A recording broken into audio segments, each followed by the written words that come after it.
weapon of all, the courage of the American people.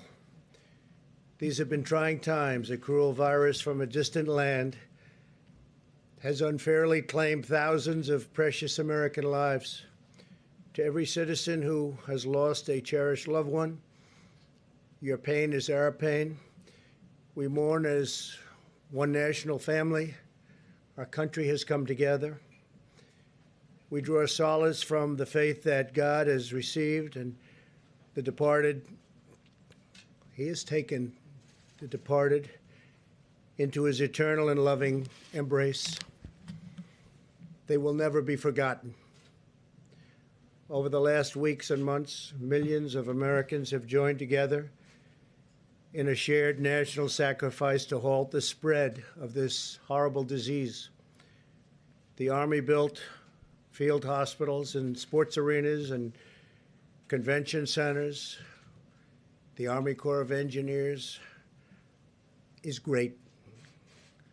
Over 20,000 beds in record time. The Navy sailed hospital ships to our biggest cities. Life-saving supplies and experimental medicines were rushed to the front lines as we launched a rapid search for groundbreaking treatments and vaccines. We built the most advanced and robust testing anywhere in the world, and we've done more testing than any country anywhere in the world. We suspended dangerous foreign travel. We leveraged our industrial base to produce vast quantities of critical medical gear and enacted a historic $2 trillion relief package. Through it all, we have seen the heroism of our doctors and nurses like never before. These are our warriors. The bravery of our truck drivers, such bravery, and food suppliers, such incredible bravery, and the determination and drive of our citizens. Through this unified national endeavor, we have made great progress. You could really say incredible progress. Our experts and scientists report that our strategy to slow the spread has saved hundreds of thousands of lives. Models predicted between 1.5 million and 2.2 million U.S. deaths. If there was no mitigation, it could have even been higher than that. And between 100,000 and 240,000 deaths with mitigation. It's looking like we will come far under even these lowest numbers. Thanks to our all-out military operation and the extraordinary devotion of our people, we believe we will experience far fewer deaths than even the optimistic projection, but there is no such thing as an optimistic projection on death. One person is too many. Our experts say the curve has flattened and the peak in new cases is behind us. Nationwide, more than 850 counties, or nearly 30% of our country, have reported no new cases in the last 7 days. Because of our early and aggressive action, we have avoided the tragedy of healthcare rationing and deadly shortfalls that have befallen many other nations, nations which, wherever possible, we are helping. In America, no person who has needed a ventilator has been denied a ventilator. We're making hundreds of thousands of ventilators. We've delivered thousands and thousands of ventilators to the states. And actually, it's been an incredible operation. We started with very little, and we ended with a lot. The United States has achieved a significant lower mortality rate than almost all other countries. Based on the latest data, our team of experts now agrees that we can begin the next front in our war, which we are calling opening up America again. And that's what we're doing. We're opening up our country. And we have to do that. America wants to be open, and Americans want to be open. As I have said for some time now, a national shutdown is not a sustainable long-term solution. To preserve the health of our citizens, we must also preserve the health and functioning of our economy. Over the long haul, you can't do one without the other, cannot be done. To keep vital supply chains running, these chains have to be taken care of so delicately. They're delicate. The balance is delicate. We want to deliver food and medical supply. We must have a working economy, and we want to get it back very, very quickly. And that's what's going to happen. I believe it will boom. A prolonged lockdown combined with a forced economic depression would inflict an immense and wide-ranging toll on public health.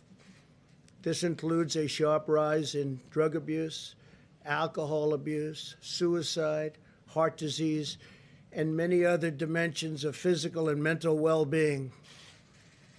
Moreover, many patients have put needed medical care on hold, creating entirely new hazards for public health. Our country has suffered. The world has suffered. 184 other countries have suffered. Therefore, my administration is issuing new federal guidelines that will allow governors to take a phased and deliberate approach to reopening their individual states. I've dealt with them now a long time, and we've had a great relationship.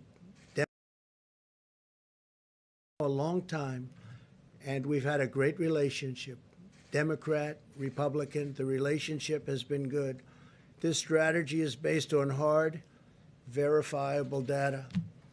I want to thank Dr. Birx for her incredible leadership in crafting these guidelines in consultation with scientists, experts, and medical professionals across government. Dr. Birx will explain the guidelines in more detail in a few moments. And Dr. Fauci has been absolutely terrific. We've all worked together, and we've worked together well. They are interested in the health of our country, and we're all interested in the viability and making us truly great again. We took the greatest economy in the history of the world, and we closed it in order to win this war, and we're in the process of winning it now. Our approach outlines 3 phases in restoring our economic life. We are not opening all at once, but one careful step at a time. And some states will be able to open up sooner than others. Some states are not in the kind of trouble that others are in. Now that we have passed the peak in new cases, we're starting our life again. We're starting rejuvenation of our economy again in a safe and structured and very responsible fashion. Our strategy will continue to protect senior citizens and other vulnerable populations while allowing military and other groups of incredibly talented people to go about their real business and the business that's supposed to be hard at work at doing, and nobody does it better. Our military is the greatest anywhere in the world, and we're so thankful for what they've done. Healthy Americans will now be able to return to work as conditions on the ground allow. Instead of a blanket shutdown, we will pursue a focus on sheltering the highest risk individuals, so important. We're establishing clear scientific metric and benchmarks on testing, new case growth and hospital capacity that must be met before advancing to each phase. And that's each phase specifically in the reopening of our country. This is a gradual process. As the caseload in a state continues to go down, restrictions can continue to be eased and come off. Throughout the process, citizens will continue to be called upon to use all of their weapons in this war, vigorous hygiene, teleworking when possible, staying at home if you feel sick, maintaining social distance, sanitizing commonly used surfaces, and being highly conscious of their surroundings. Those are our weapons, and they're very powerful weapons indeed. Governors will be empowered to tailor an approach that meets the diverse circumstances of their own states. Every state is very different. They're all beautiful. We love them all, but they're very, very different. If they need to remain closed, we will allow them to do that. And if they believe it is time to reopen, we will provide them the freedom and guidance to accomplish that task, and very, very quickly, depending on what they want to do. We are also encouraging states to work together to harmonize their regional efforts. We'll have numerous cases where states have worked and will be working very, very closely together. As we reopen, we know that there will be continued hardships and challenges ahead. Our goal will be to quickly identify and address any outbreaks and put them out rapidly.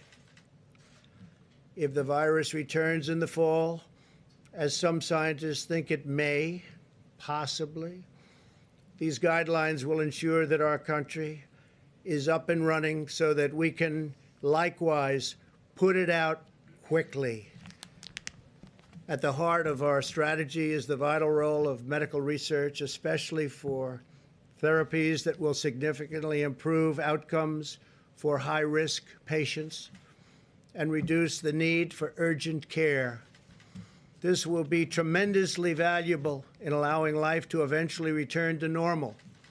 At least 35 clinical trials are already underway, including antiviral therapies, immune therapies, and blood therapies in the form of convalescent plasma. You've all heard about some of these events and some of these therapies. They've come a long way. What's been done in the last 4 weeks is incredible. We will also continue to expand our testing capacity. We have now completed more than 3.5 million tests, by far the most anywhere in the world. Areas of our country that have been hotspots have done much more testing on a per capita basis than South Korea. We've done more than South Korea, and South Korea has done a good job, but we've done more. We will continue to work with governors to advise them on how to conduct both surveillance and diagnostic testing. We have now distributed over 600,000 Abbott ID Now point-of-care diagnostic tests. These are tests that are done on site, and within 5 minutes, you know the answer, positive or negative. In recent days, we have seen a dramatic increase in the number of tests performed by hospitals and academic institutions, with more than 120,000 tests recently reported in a single day, far more than any country in the world has ever been able to do. And our numbers are actually going up. As these new and better testing solutions come online, we're seeing this additional capacity reflected in the numbers. For this reason, the number of tests processed in commercial laboratories has dropped from approximately 100,000 to roughly 75,000 tests over the last week. The reason it dropped is because we have so many other tests and we don't even have to go through the laboratories. But the laboratories have tremendous additional capacity, and states feel free to use that capacity. Some in the media falsely reported this as a bad thing, when in fact it is a great thing, because it indicates that the states are moving to faster, more local testing solutions, including on-the-spot tests. So this drop in the utilization of commercial laboratories is an affirmation that testing, which is at an all-time high, is growing at a historic rate. In other words, the laboratories are great, but now we have forms of testing that are much quicker, much better, and we don't have to use the laboratories, but they're there and they have a great capacity to do the work. As Dr. Birx has been advising our governors for weeks, we continue to have an excess testing capacity of 1 million tests per week available for use, and our capabilities are growing every single day, especially with the new tests that are coming onto the market rapidly. As we begin a science-based reopening, we must be extra vigilant in blocking the foreign entry of the virus from abroad. Border control, travel restrictions, and other limitations on entry are more important than ever to keep the virus in check and allow Americans to get back to work. The sacrifices our citizens have made in this time of crisis will be remembered, studied, honored, and praised for generations to come. We're really all working together. Democrat, Republican, conservative, liberal, we're all working together. This is not about parties. This is about our country. Now the American people are ready to rise to the occasion once again. They are ready to show the world once more that Americans can defeat any challenger. Together we will rebuild this land that we love. We will reclaim the magnificent destiny that we share, and we will carry our nation forward to new heights of greatness and glory.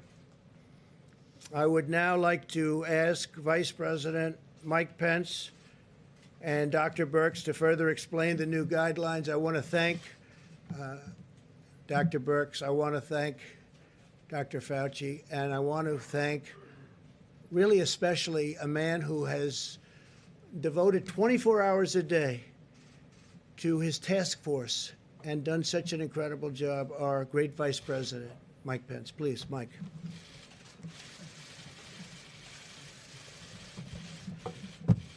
Thank you, Mr. President.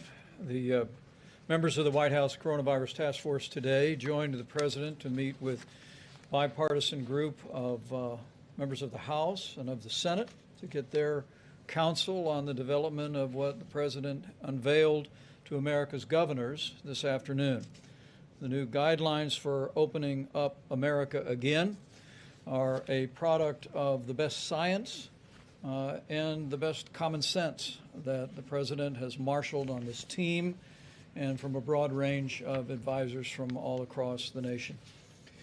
From the moment President Trump established the White House Coronavirus Task Force early on, he made it clear that we have no higher priority than the health and safety of the American people. The President launched a whole of government approach. And while we stand here on this day, with more than 640,000 Americans having contracted the coronavirus, and our hearts go out to the families of the more than 31,000 Americans who lost their lives and those who continue to struggle with serious consequences of the coronavirus. The truth is that because of the decisive action that our President took early on, suspending travel from China and thereafter from portions of Europe and South Korea, screening passengers, because of the strong actions in partnership with every governor across America, because of the extraordinary efforts of America's healthcare workers on the front lines, and because of the cooperation of the American people and God's grace, we are slowing the spread. We are flattening the curve. We have preserved the capacity of our healthcare system, and we've protected the most vulnerable. In a word, because of the actions of this president, this administration, governors at every level, our healthcare workers, and our fellow Americans, we've saved lives, and every American should be comforted by that. And we can see it in the numbers. In the charts that I'll present today, these three maps track influenza-like illness, which in this instance is mostly coronavirus across America. The first map reflects the total number of cases on the week ending March the 28th. The next map reflects our data about the total number of cases on the week ending April 4th. And we stand here today with the final map reflecting the total number of cases across America as of April the 11th. With these trends underway, President Trump tasked the White House Coronavirus Task Force to develop new guidelines for opening up America again. Those guidelines were presented today first to our nation's governors.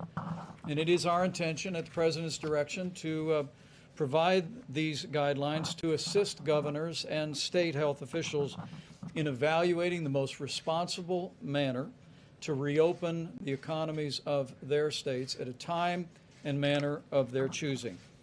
The guidelines, as Americans who are looking on will note, begin with what is the best criteria that our experts have developed: a downward trajectory in cases over a 14-day period of time, ensuring that states have proper capacity in their healthcare facilities. The second set of proposals includes a description of recommendations for state preparedness. And let me say to the American people what President Trump made clear to our governors today, that our administration will continue to work day in and day out through our task force, through FEMA, to ensure that our states have not only the medical supplies, but that we continue to rapidly expand testing across the nation. The President reflected on the progress we've made on testing, but a few statistics for that as well, which I hope are an encouragement to the American people. On March 11th, we had performed a total of 23,588 tests. Because of the public-private partnership that President Trump initiated with commercial labs across the country, that number was 83,500 by March 18th. And as the President just said, that number is 3.5 million today. It is our expectation that we will have tested more than 5 million Americans before the end of the month of April, and we'll continue to scale those resources. So testing and medical supplies will continue to be an ongoing partnership with our states, and we want our healthcare workers and people all across the country to know of our commitment to that. Finally, the President directed us to propose a phased approach to reopening our economy. It is based on up-to-date data and readiness. We'll continue to provide the very best data to our states, working with their health officials. The focus is on the mitigation of any risk of resurgence or the emergence of the coronavirus in states where it's not yet emerged. There is a focus in the President's new guidelines on the most vulnerable. And we made this very clear to the governors today. These new guidelines for opening up America again can be implemented on a statewide basis or on a county-by-county basis. With that, I'm happy to turn it over to Dr. Deborah Birx. And if I may, Mr. President, I'd like to also extend my admiration and appreciation to Dr. Birx, Dr. Fauci, and every member of our task force that worked around the clock to develop these recommendations for opening up America, where I know every American is grateful for your leadership and for theirs. Deborah? Thank you, Mr. President, Mr. Vice President. We're going to go through these quickly because I know you have them and many of you have already spoken to them on television. Next slide, please. This is a very important slide. It talks about the gatekeeping criteria to moving into phase one. It's very much related to what you just saw about influenza-like illness. And the United States has been tracking influenza-like illnesses through the Centers of Disease Control for years. Both the state and public health officials are used to watching this, county health officials are used to watching it, and frankly, every family around the United States knows how to access this on the CDC website in order to get up-to-date information to the communities. It also looks at a syndromic emergency room type visits, again, housed at the CDC, and really is our surveillance program that can be utilized for a lot of different illnesses, but in this case will be utilized for respiratory diseases.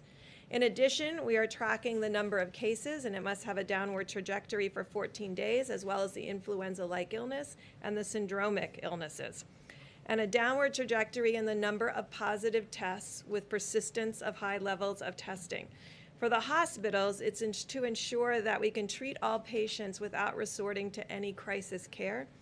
and ensuring that there's a robust testing program in place for at-risk healthcare workers, including frontline responders with their emerging antibody tests. Next slide. Now, just to show you what this looks like. So what the CDC did for me under the direction of Bob Redfield was to chart what would the syndromic illnesses were reporting throughout the early part of March. And you can see in New Orleans, respiratory diseases were starting to be seen in the emergency room. That is the red line. The cases are shown in the dark blue line. The gray mountain is testing, and underneath that is the blue mountain of positives. And you can see that the early alert was present from the emergency room about early respiratory disease. You can see it predated the cases. So throughout the summer, when we do not have flu to contaminate this picture, we'll be able to follow this syndromic pattern, city by city, county by county, community by community, state by state. Next slide. In addition, the CDC has the influenza-like illness net distributed throughout the United States, very useful in the winter time. That first peak is influenza B in the red. That's this season. I showed you all the seasons here, so you could see the seasons as they are displayed. The first peak is influenza B, second peak influenza A, and then you can see the coronavirus. And you can see its decline, and it's declining towards baseline. This will allow us, again, city by city, community by community, state by state, to look for variations in an early response mode in those localities that I described. Next slide. So hopefully you see that we've brought CDC and their amazing talent of individuals at the Center for Disease Control and Prevention and all of their abilities to this response and also to the surveillance that we need in this response. But I want to call your attention to the third bullet on this graphic. So we're tracking those two pieces that I described. But the third bullet is about setting up sentinel surveillance sites to be able to distinguish and find asymptomatic individuals. Individuals that you've heard about that may be either pre-symptomatic or asymptomatic throughout their entire disease course. We want to be able to find them in communities of particular vulnerability. So we'll be doing sentinel surveillance throughout nursing homes, throughout inner city federal clinics, throughout indigenous populations, to really be able to find early alerts of asymptomatic individuals in the community, and both for the syndromic cases that are tested, the influenza-like cases, and the asymptomatic cases, doing contact tracing, again with support from the Centers for Disease Control, working with each state and local government. In addition, we want to make sure that all the healthcare facilities have adequate protective, personal protective devices and the equipment to handle the surge and to ensure the ICUs can handle increased capacity.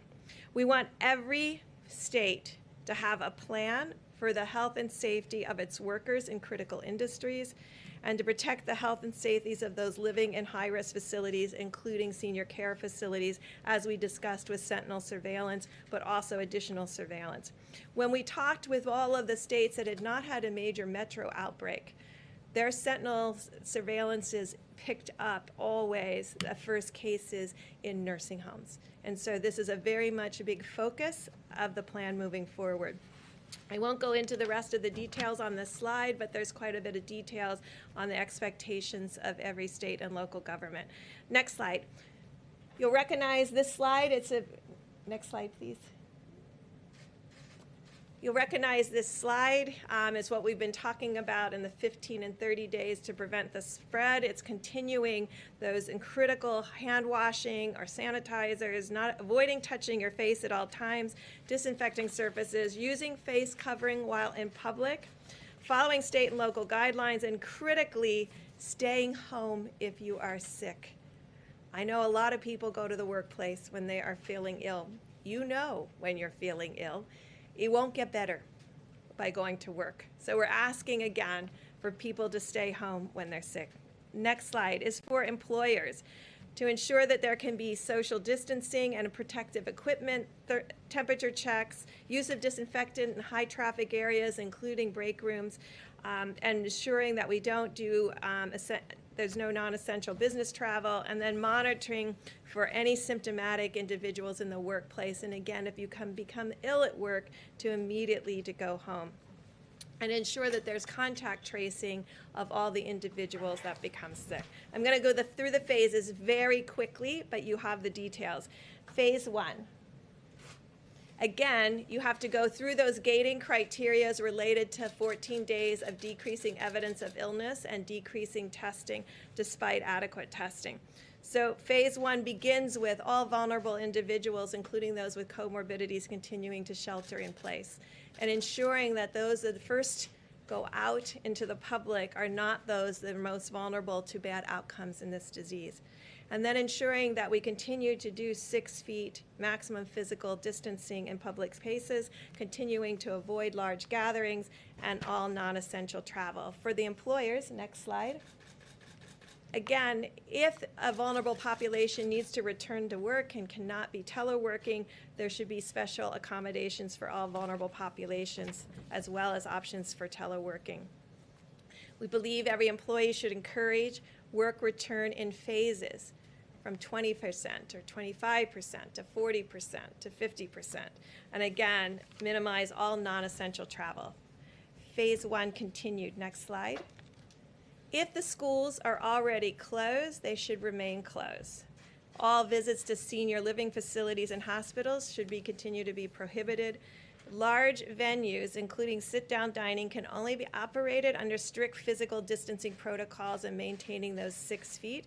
Gyms could open if they, again, could adhere to strict physical distancing, and elective surgeries can resume on an outpatient basis. Phase 2. Next slide. Next slide. Again, you have to go through the criteria again of a continuation of another 14-day decline among those criteria that were in the gating. Again, we're asking for all vulnerable individuals shelter in place. We did not put a timeline on any of the phases. We want the governors, with the data that they have, community by community, to be setting up those timelines. Again, we're asking for the public to continue to maximize physical distance. However, we increased social settings to be able to now have 50 individuals, and non-essential travel can resume. Next slide. This is for the employers. We still would like to encourage telework, and the common areas should remain closed or be physically distanced. All non-essential travel for employees can resume. And then again, special accommodations for vulnerable. Next slide. This should be a relief to many of households that have small children. Schools, daycares, and camps can reopen in phase 2. Visits to senior living facilities, however, should remain in hospitals prohibited. Large venues can operate, but solely under moderate physical distancing, and elective surgeries can resume on an outpatient and inpatient basis. Phase 3. And so phase 3, I won't go through in detail, is essentially returning to our new normal with all of what we talked about through all phases, continuing the good hygiene practices, continuing the respect for spaces between individuals, because we know that we still have an issue with asymptomatic spread. I do believe with this plan that we're both confronting the issue of finding symptomatic individuals through our networks with early alert, as well as those who come and present to different hospitals and emergency room with testing and contact tracing, but critically have put in place what we believe is a safety net through asymptomatic sentinel surveillance that is centered around our most vulnerable groups between nursing homes and our Native American people and indigenous populations, and our inner city groups that we know may be in multi-generational households and of unique risk. I'll stop there, Mr. President. Thank you very much. Thank you very much, Mr. President, Mr. Vice President. So as you've seen just now from the detailed presentation from Dr. Birx, this is a rather robust program for re-entering into normality. There's a lot of details here, and I know it'll take a little bit of time to digest them all. So what I thought would be good, since I really want to be brief to allow time for questions, is to kind of take us back to the discussions that we've had here before and why this is a natural evolution from what we had said before. You might recall that on a few occasions when I was up here before you, I told you that when we get to the point where we're going to take those steps towards trying to get back to some form of normality, that it would not be a light switch that you could turn on and off. I meant that in two different components. The first of all, that we are a very large country and we have different dynamics in the country. We have areas of the country that have gone through a terrible ordeal and others that fortunately have gone and gotten through this rather lightly. So that's the first thing.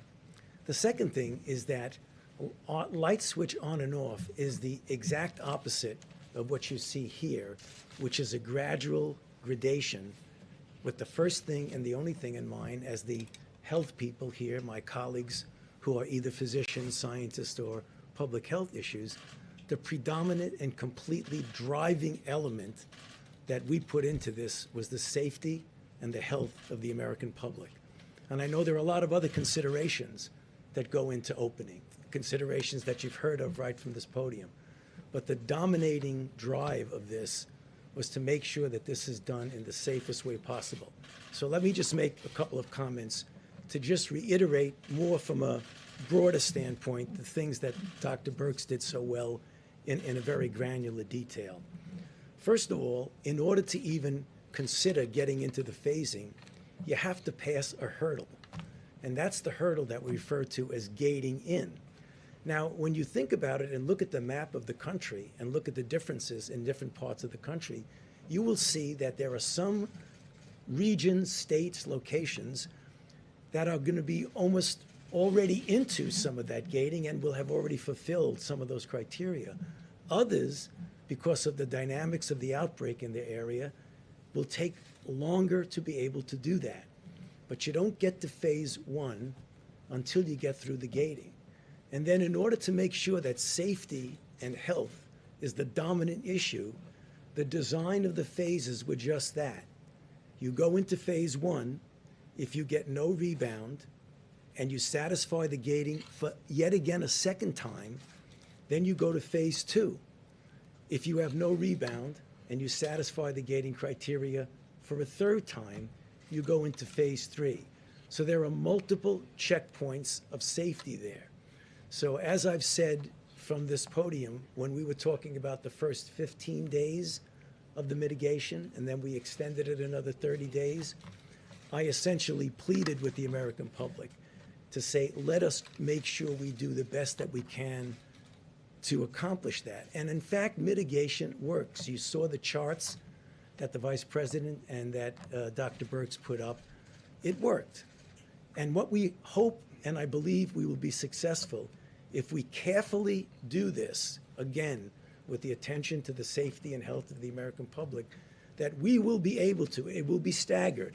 Not every state, not every region is going to do it at the same time. That's clearly obvious because of the varied dynamics of the outbreak.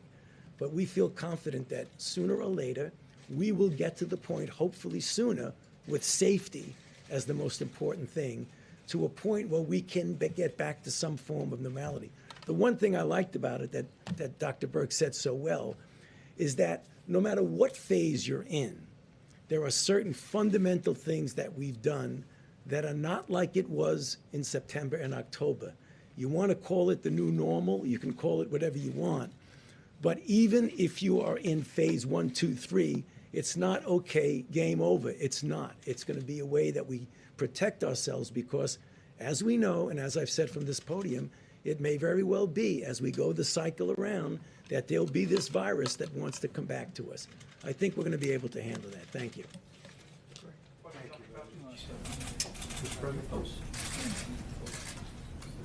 Go ahead, Dr. Fauci. Dr. Fauci, so I assume that there's also a phase 4, which is after a vaccine is developed and available to everybody. So, question on phase 3 being the new normal. Are we during that phase going to be able to see things like packed arenas for sporting events, large crowds, concerts? The answer is, it is conceivable that we will be able to do that. I think there will always have to be attention to making sure that we don't do all that packing in together. I think we'll be able to have sports events in that phase where you actually have participants there.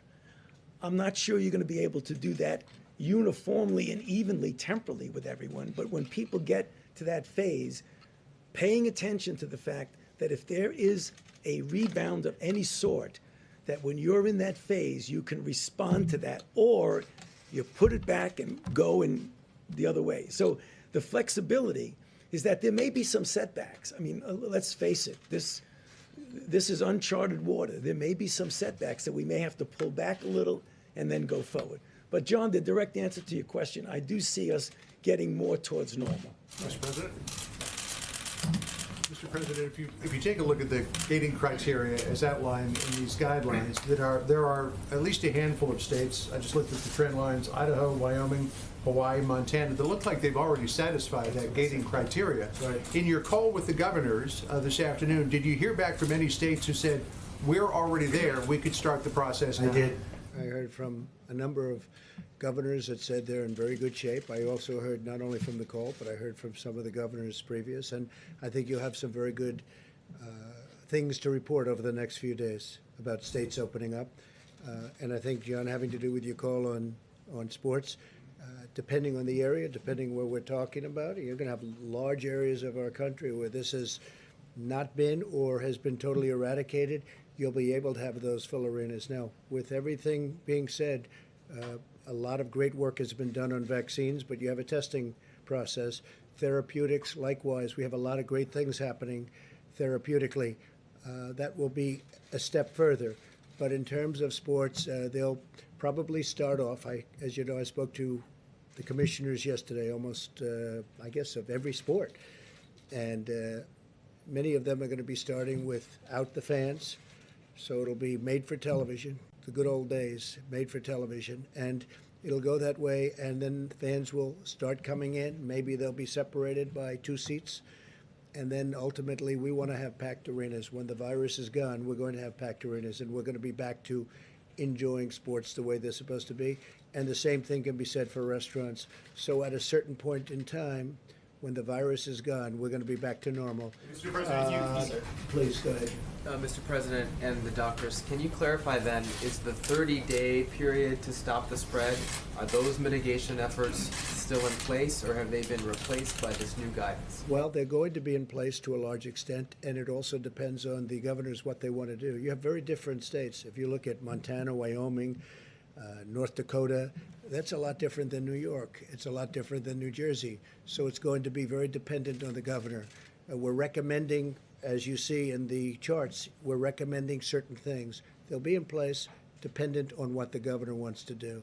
If we see something wrong, we will be expressing ourselves very strongly. Please go ahead. Thank you, Mr. President. Does this mean that states such as Montana and Utah that already meet that gating period, will they be able to go to phase 1 as early as, say, tomorrow if the governor decides? You're talking about those states that are in great shape already? Yes. They will be able to go literally tomorrow, yes, because they've met all of the guidelines if you go back.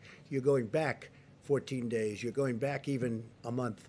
And they have the ones that I'm thinking about, the ones that I've already spoken to governors about, they've met those guidelines actually pretty long ago. Mr. President, what's your message to those protesters we're seeing? We saw a lot in Michigan, but in other states that are saying that they are refusing to comply with the stay-at-home orders issued by governors and local officials. I mean, isn't it important for everybody to go along with this as we go through these phases? Well, they've been going through it a long time, John, and it's been a tough process for people. You know, I told you there's death and there's problems in staying at home too. It's not just, isn't it wonderful to stay at home? They're suffering. This country wasn't built on that principle. It was built on an exact opposite principle, actually. And I watched in one particular state where they want to get back. They want to get back. They were very strict sanctions that were put on people. That was probably the most strict of all. But I just think the American people have been incredible. When you look at, John, when you look at what they've done, when you look at what they've been through, when you look at all of the death and all of the problems and all of the sickness, when you look at what's happened, I just think the American people have been incredible. Urge those protesters to listen to local authorities? I think they're listening. I think they listen to me. They seem to be protesters that like me and respect this opinion, and my opinion is the same as just about all of the governors. They all want to open. Nobody wants to stay shut, but they want to open safely. So do I. But we have large sections of the country right now that can start thinking about opening. There'll be some mitigation, and they'll keep it going for a period of time, including masks, by the way, in areas that you wouldn't even think. I asked a question today. I said, why would they wear masks in Wyoming or Montana or North Dakota? And that's if somebody should come in from an area that isn't so successful in terms of what they've done. So that will be a governor's choice, and we'll have no problem with it. Mr. President, you spoke this afternoon with your new congressional advisory groups, 32 bipartisan members of the House, 65 bipartisan members of the Senate. One of the big topics was the fact that the Small Business Association loan pot of $350 billion has hit the cap. It's exhausted. There's nothing moving on the $250 billion to replenish it. What did you tell those bipartisan groups today about getting the move on to get some more money into the hands of small businesses? So just for the viewers watching this or hearing you ask that question, exhausted is a good thing, not a bad thing. It went quickly. It is so popular. The banks have been incredible, including 4,000 community banks. 4,000. Most people didn't know you had that many banks. 4,000. Don't need a lot, though. What they want is people want to keep this going. And we're doing it to keep the small businesses open and to keep the workers paid. And we have a $250 billion request. The Democrats like it. The Republicans love it. And to be honest, I think something's going to be happening. I hope so, because this is a very popular program. It was really executed flawlessly. The first day they changed an application a little bit. But when you look at what Bank of America did and what Wells Fargo did and Citi and a lot of the banks, but when you look at what all of the community banks did, it's been really incredible. Well, we're negotiating with Democrats, and they should frankly approve it quickly. This is a great thing for our country. It's a great thing for small business and for the workers, and we're having a hard time getting them to approve it. I think it's going to happen. It should happen really unanimously, but they're trying to get things, and we're not too happy with what they're trying to get. Please go ahead. First, could you just say which states specifically you guys think have hit the gating requirements at this I'd point? rather not say that, but you'll be seeing it very soon. I mean, I'd rather have the governors be able to announce, and they're very proud of it. They've worked hard. Some are in an area that's less susceptible, and some really was done, I think we can say, through talent. They really worked very hard. And, we have some states that got too much credit for what they've done. Frankly, I could name you a couple of those too, and I could name you a couple of them. And we have others that haven't been given credit that have done a phenomenal job. And part of the guidance seems to sort of shift to states and companies the burden not just of additional testing and surveillance, but also this sort of new normal in which, there's smaller crowds in restaurants and bars and Well, arenas. that's not going to be normal. There's not going to be a new normal where somebody has been having for 25 years 158 seats in a restaurant, and now he's got 30 or he's got 60, because that wouldn't work. That's not normal. No, normal will be if he has the 158 or 68 seats, and that's going to happen, and it's going to happen relatively quickly, we hope. But that's our normal. Our normal is if you have 100,000 people in an Alabama football game, or 110,000 to be exact. We want 110,000 people there. We want every seat occupied. Normal is not going to be where you have a game with 50,000 people. But to that point, I mean, best case scenario that happens in the states that are doing really well in a month.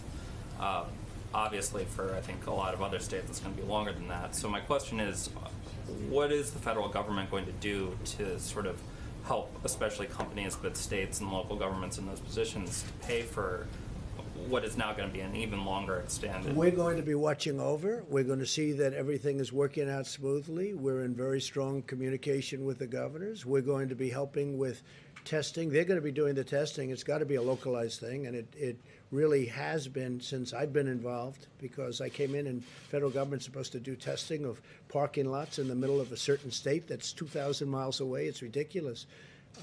But the testing has been so incredible. Two things, testing and ventilators. Ventilators are really tough. They're very complex. They're very expensive.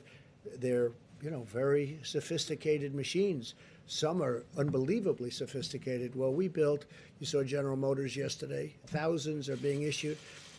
We have 11 companies building them.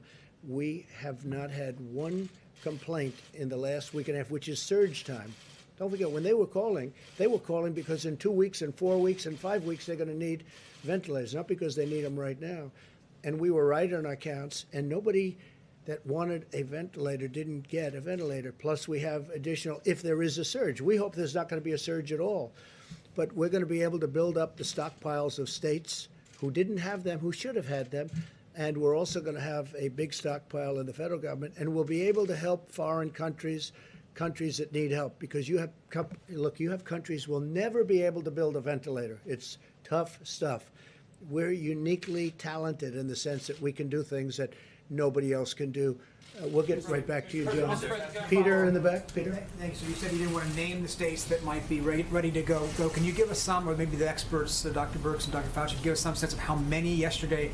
You said 29 states were in good shape. Do you think as many as 29? Yeah, Peter, I think 29 states are in that ball game, not for opening, but I think they'll be able to open relatively soon.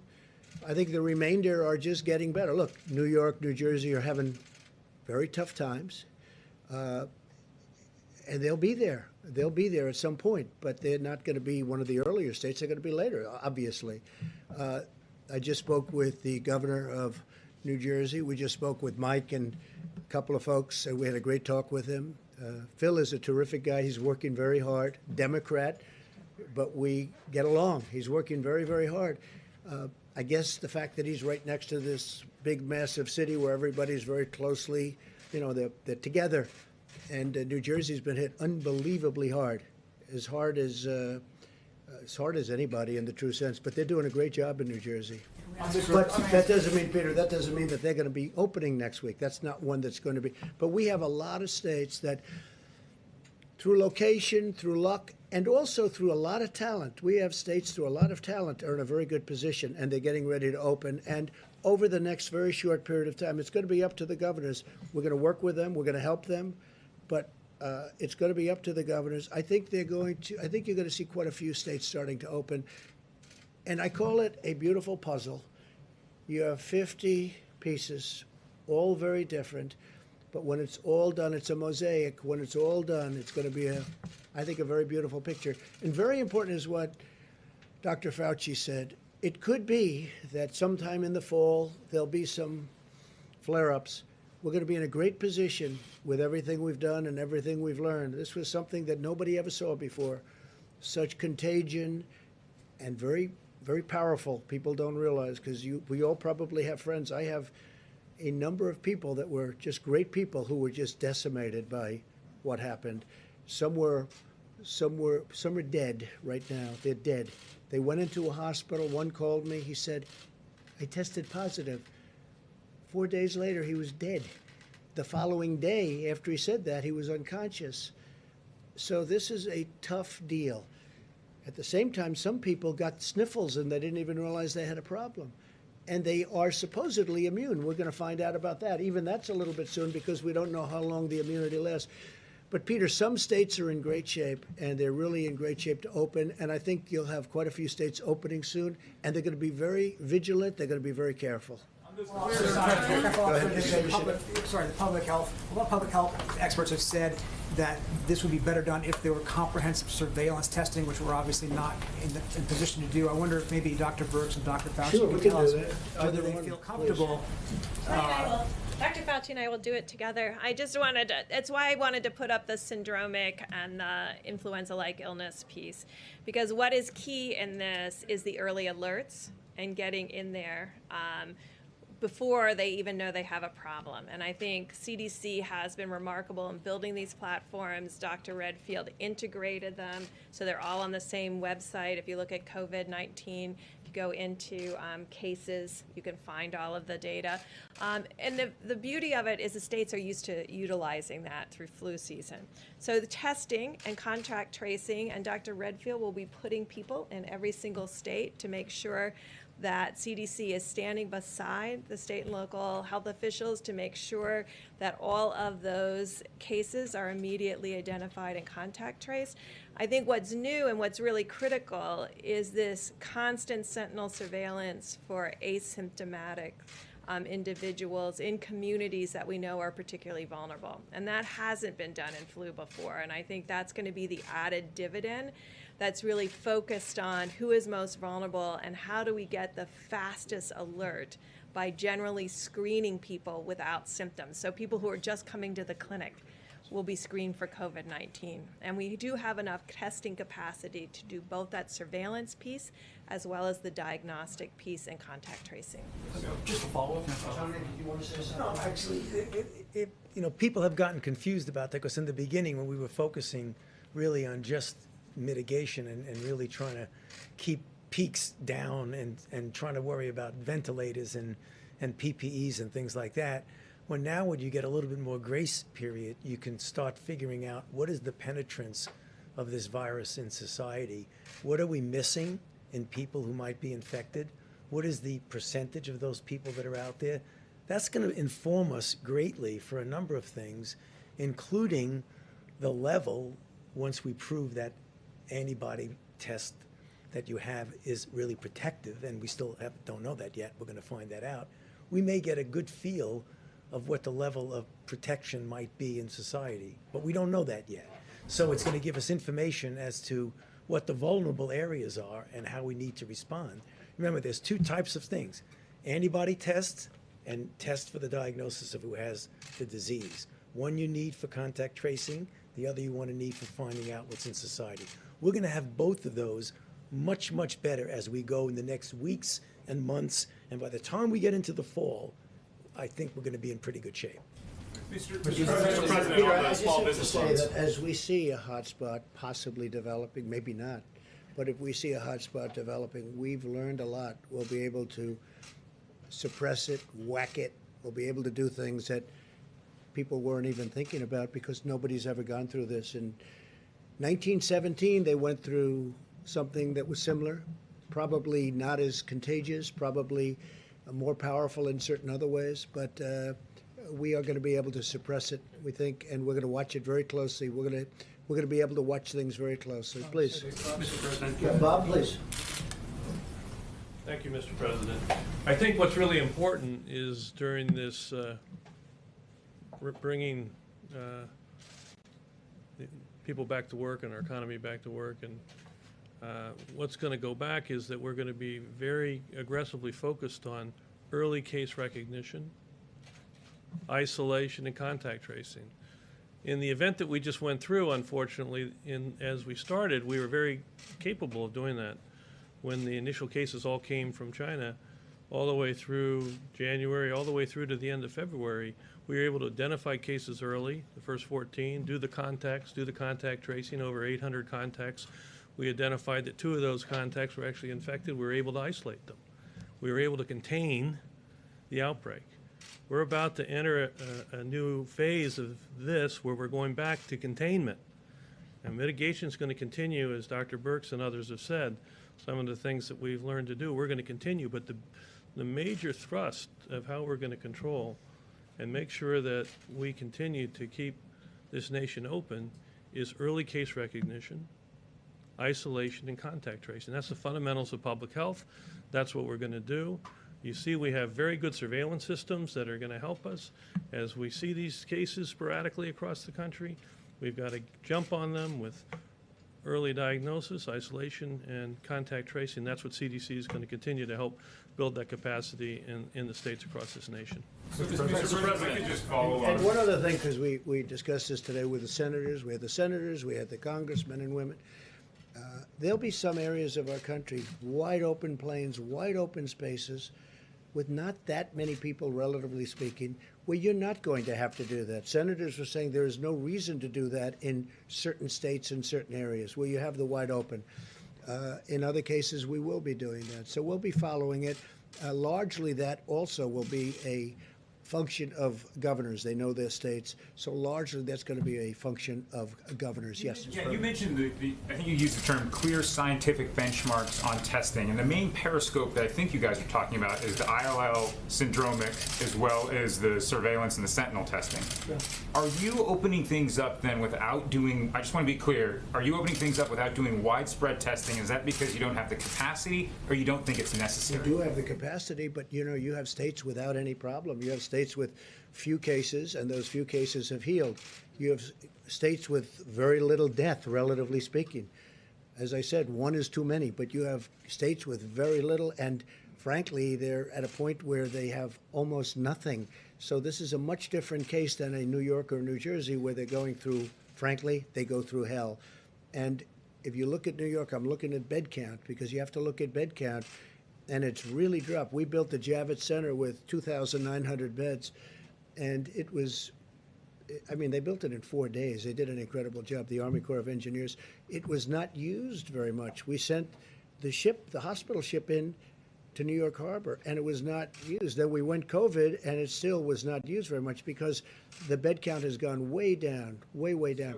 In these states, when do you see yourself Go getting ahead, back please. to campaigning? Mr. President, I mean, This is not campaigning. I want to make the country better. I don't care about campaigning. This is about making our country better. I think this team has been incredible. Whether it's Army Corps of Engineers, whether it's FEMA. One thing that happened on the call today that I noticed more than anything is Pete Gaynor. So many governors said, I want to thank you. Pete Gaynor called up. They had tornadoes in a big part of our country this week. And they were all saying that he has been unbelievable. They called one after another. They were thanking us for, that's FEMA, and they were thanking us. No, I want to heal this country. This is a war. We've been through a war. We have an invisible as opposed to a visible enemy. I think in many ways the invisible enemy is much more dangerous, is much tougher. In the G7 today, I went through country after country. We were there. We all get along great. Angela Merkel and Shinzo Abe, Prime Minister of Japan, and all of them. And their countries have been devastated by this. Their economies have been devastated by this. 184 countries all over the world. And we went through one after another. And I was angry because it should have been told to us. It should have been told to us early. It should have been told to us a lot sooner. People knew it was happening, and people didn't want to talk about it. I don't know why, but we're going to get to the bottom of it. But people should have. China, or I mean, I'm not saying anything. I'm saying people should have told us about this. They should have told the rest of the world too. When I looked at Germany talking today, when I looked at France talking today, the European Union was there represented. That represents a lot of countries. Their economies have been devastated, but they're going to build them back. But we're going to build this economy back bigger, better, stronger than ever before. You watch. And we have stimulus. And we're going to do things, whether it's infrastructure, which we would like to be able to do, our roads, our tunnels, our highways, our bridges. Our bridges need help. You know, a lot of you have reported on our bridges. A lot of bridges are in bad shape. They should have been fixed 25 years ago, and they're still standing. They have to be fixed. So hopefully we'll get an infrastructure bill. The good news is the interest rate is close to zero, and zero interest is a good thing when it comes to rebuilding your infrastructure and your country back. Please, in the back. Mr. President, walk us through the calendar, if you would. When it comes to Memorial Day or even Pentecost in May, you've got July 4th, Labor Day weekend. What would you anticipate at each of those milestones? Well, I don't like to anticipate because you have a couple of states that are in difficulty, that have made a lot of progress, by the way, and they're either here or they're heading down. But so I'm not going to go in terms of dates, but I think we're going very quickly now. I really believe. I think we're going to have a lot of states open relatively soon. We're beating the date. I said a date of May 1st, and, you know, here we are. And I think you're going to have some nice surprises over the next few days, and that'll be before. And that's big stuff. Some of those states are big. They're big stuff. Big, very important states. And it's going to be added on. And as we look, I don't want anyone coming back that isn't in position to come back. The last thing we want is for, let's say, a New York to come back too soon, or a New Jersey to come back too soon. We want them to come back when they're ready. But they're really heading in a good direction. And I think it'll be much faster than people think. I think it'll be quicker, but it's got to be safe. Yeah, please, Elizabeth. Thank you. Has the government modeled the possibility, what might happen, how many deaths might occur if there is a widespread resurgence? If this just doesn't work, I mean, how many deaths are we talking about? So if we didn't do what we did, we were talking about up to 2.2 million deaths. So that's 5 times almost what we lost in the Civil War. Okay, But from here on if everything happens properly, and if we continue to go the way we're going now, we will be significantly less than the lowest number with mitigation. So we'll be significantly less. And it's still a lot of people. 1 is too many, as I've said. 1 is too many. But we'll be under the number of 100,000, which was the minimum number projected by the model. And I give everybody up here, I give all of the people that we've been working. I mean, this was a military operation with a lot of private help. If you look at Roche, they were incredible. Look at Johnson & Johnson now, what they're doing. They are very far advanced on a vaccine. I think therapeutically we have some of these genius companies. They're truly genius companies. I'm seeing them. I'm meeting with the people that run the companies and scientists. And I mean, what they're doing is incredible. It's incredible. It's a beautiful thing to see. So I think we're very far advanced, and I think we're going to be in great shape soon. Yeah, please. Mr. President, I know you don't want to mention specific states, but what about Washington and California? Do you have guidance for? You mean Washington State or Washington here? Washington State and California? Do you Well, have that's going to be guidance? up to them. They're going to have to make that determination. I mean, the governor of Washington was saying that he can't find cotton because, you know, a swab is a very easy thing to get. And swab is essentially, it's a little bit more sophisticated than a Q-tip. And you got to be able to go out and find. You know, the federal government shouldn't be forced to go and do everything.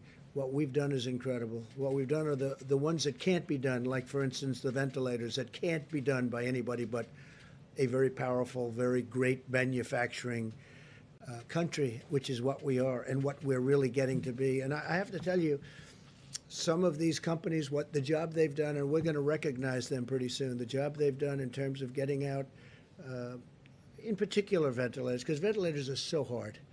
They're so, I say, and some people say, oh, it's not really as complicated. Well, it's like building a car. And you know what? The price is the same, too. It's a very expensive thing for a sophisticated ventilator. It's very, very tough stuff. Yeah, please. Mr. President, let me toss this question up to you and to the doctors as well.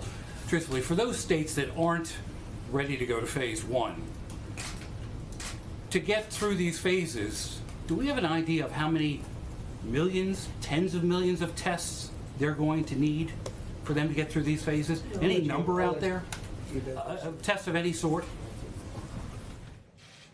Yeah, so I mean, you've heard me talk about tests for a while from the podium, and I think what has happened over the last several weeks is hospitals and clinics that could move to the more point-of-care test, move to those point-of-care tests. And what it's left is an amazing array of capacity that exists in the country for at least 1 million more tests per week. So we have a whole team working lab by lab to see what it would take to turn on all of those labs that aren't running the pieces of equipment now.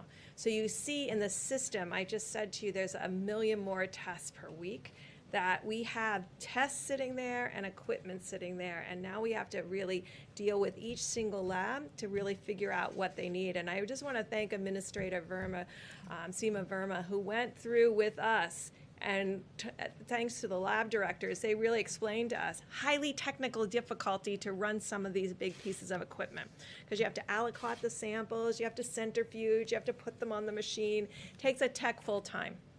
At $50 a test, it wasn't enough to hire another technician to run the machine full-time. So at $100 a test, it is. So those are the kinds of changes we have to make bit by bit by bit. But that alone doubles our testing capacity per week. So we're committed to work with laboratories to answer every one of their issues with the state and local governments. And I think, frankly, every conversation I have, and the governors will say, I need 5,000 people tested. And I say, well, at the University of X, there are 6,700 tests waiting for you. So it's more of making sure that every governor and every public health official knows exactly where every lab is and where the tests are, so we can create with them a real understanding so all these tests can be run. So yes, there is twice the capacity right now. You're So assuring just so you the government they have understand, the steps. excuse me, just so you understand, we have tremendous testing capacity. You look at the labs, they're actually saying, send us. And the reason it's gone down is because we have so many other tests that frankly are easier because you don't have to send. They're on site. And now we have the new saliva test that just came out yesterday, which is probably the easiest of them all when you get right down to it. And I was seeing where Rutgers is involved, great school, great college, great university, and they're using that. So many people are going to want to use that, but they don't have to use the labs anymore. Labs are great, highly accurate, very, very great companies, but they're down. They have tremendous, as that goes down, you have additional capacity. We have tremendous testing capacity. And to think that a month and a half ago, we had virtually nothing. I just want to conclude, we're opening up our great country again. It's going to be over a period of time. We're working with some really great people, people that have become friends of mine. And I'm including Democrat governors that have really done a good job, Republican governors, most of whom I've known that have done a really good job. They're all working together. We're all for with few exceptions, the relationship has been outstanding. And I want to thank Dr. and Mike. I want to thank the director, fantastic job. We've all done, by the way, head of the FDA, he has broken hurdles that years ago, even recently, would have taken years. He got one thing done in one day that would have taken 2 years for somebody else. So I want to thank Dr. Hahn of the FDA. We have incredible people that we're working with, and we're going to bring our country back, and it's going to be bigger and better and stronger than ever before. We have learned a lot. We've learned a lot about ourselves. I want to thank everybody, and most importantly, I want to thank the American people. Thank you all very much. Thank you. Quick question on grocery stores.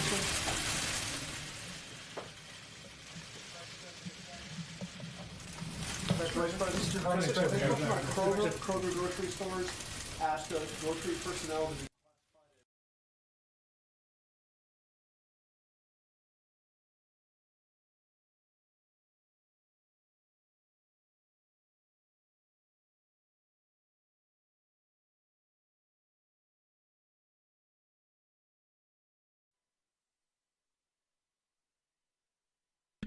Well, congratulations if you made it through all that. Make sure you tune in every Tuesday through Friday at 10 a.m. for Real News. We'll hear up-to-date news, commentary, and information on what's going on in your world. This has been Real News. Have a nice day.